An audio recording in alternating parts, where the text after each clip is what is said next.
प्रदेश, महाराष्ट्राच्या बाजूला मध्य प्रदेश आणि इकडे गुजरात आहे.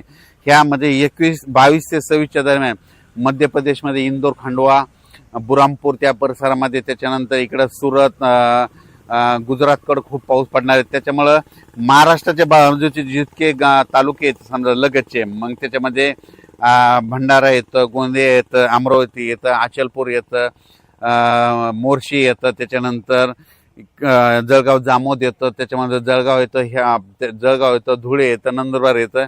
त्याच्यामुळे त्या राज्यात मध्य प्रदेश, गुजरातकडे खूप अतिवृष्टी होणार आहे, म्हणून त्याचा असर महाराष्ट्राच्या ह्या बॉर्डरच्या शेतावर पडणार आहे.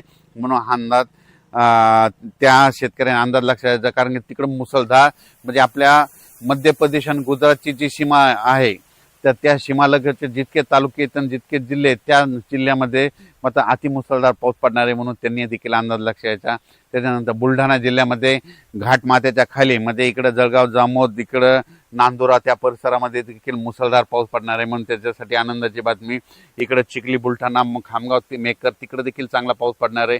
रिसोडकडे देखील 26 तारखेपर्यंत चांगला पाऊस पडणार आहे, म्हणून हा अंदाज लक्षात यायचा. सांगायचं झालं तर यवतमाळ जिल्हा, गडचिरोली, चंद्रपूर तिकडं मात्र सगळीकडे पाऊस चांगला राहणार आहे, म्हणून हा अंदाज लक्षात यायचा. त्याच्यानंतर राज्यात परत पाऊस कधी येणार आहे, तर राज्यात तुम्हाला सांगू इच्छितो 27च्या नंतर राज्यातला थोडाफार पावसाचा जोर कमी होणार आहे. ऊन थोडंफार विश्रांती घेईल, 2-3 दिवस विश्रांती घेईल, आणि त्याच्यानंतर 31 जुलैपासून ते पुन्हा 4-5 ऑगस्ट पर्यंत, 31 जुलै ते 5 ऑगस्ट परत त्या 5 दिवसामध्ये परत पुन्हा राज्यामध्ये थोड्या पावसाला सुरुवात होणार आहे, म्हणून हा अंदाज सर्व शेतकऱ्यांना लक्षात यायचा.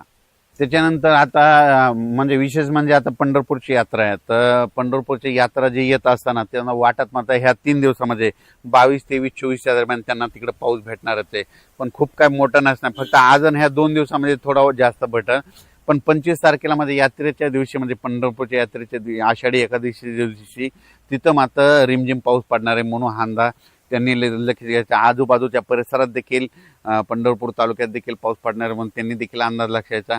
आटपाडी इकडं क्रूडवाडी त्या परिसरात देखील पाऊस पडणार आहे. इंदापूर भागात देखील पाऊस असणार आहे, म्हणून त्या शेतकऱ्यांनी लक्षात द्यायचा. श्रीगोंदा त्या परिसरात देखील पाऊस पडणार आहे. इकडं कोल्हापूरकडं तर पाऊस चालूच राहणार आहे. त्याच्यानंतर इकडं सांगलीकडं देखील म्हणजे सध्या हे रिमझिम काही ठिकाणी जोराचा पाऊस असा पडतच राहणार आहे, म्हणून सांगली जिल्ह्यासाठी आनंदाची जत त्या परिसरात देखील पाऊस असणार आहे, म्हणून हा अंदाज लक्षात यायचा.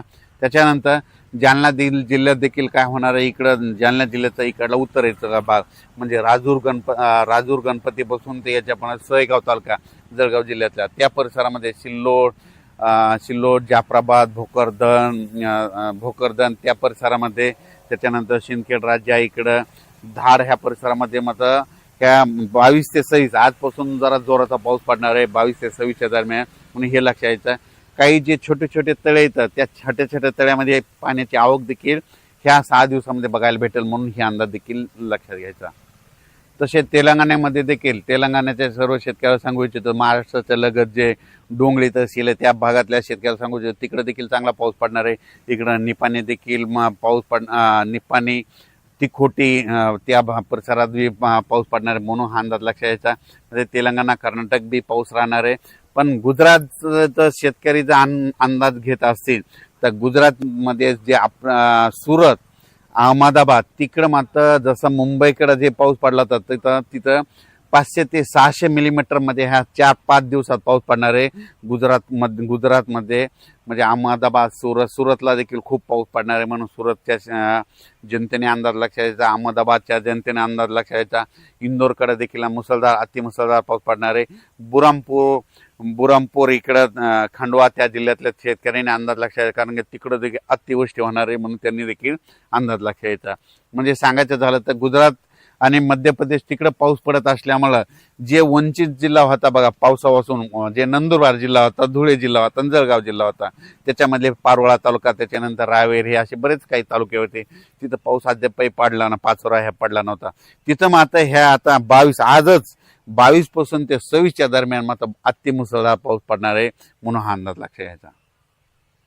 त्यानंतर वाशिम जिल्ह्यातील शेतकऱ्याचे फोन आले, 1-2 गावामध्ये आणखीन अद्याप पाऊस नाही, तर वाशिम जिल्ह्यात देखील आज 22 ते 26च्या दरम्यान त्या गावाला देखील पाऊस पडणार नाही, त्यांच्यासाठी आनंदाची बातमी. आणि सगळ्यात महत्त्वाचं एक सांगू इच्छितो की अतिमुसळधार पाऊस पडणार आहे म्हणजे की काही ठिकाणी मुंबईच्या इकडं मुंबईमध्ये देखील काही काही भागात अतिमुसळधार पाऊस पडणार आहे. पुण्याकडे देखील वरच्या साईडला खडकवासला धरणाच्या कॅचमेंट पडणार आहे, म्हणून त्यांनी अंदाज लक्षायचा. सगळ्यात महत्त्वाचं उत्तर महाराष्ट्राकडे दिंडोरी, त्र्यंबकेश्वर, त्याच्यानंतर मालेगाव, सटाणा, नाशिक, त्या जळगाव जिल्हा, चाळीसगाव ह्या परिसरातल्या सर्व शेतकऱ्याला सांगू इच्छितो की तुमच्याकडे मात्र अतिमुसळधार पाऊस पडणार आहे, म्हणून तुम्ही तुमची स्वतःची काळजी घ्यायची, आपल्या पाळीव प्राण्याची काळजी घ्यायची, म्हणून हे अंदाज लक्षात यायचा. अचानक वातावरण बदल झाला तर परत एक मेसेज दिला जाईल. धन्यवाद.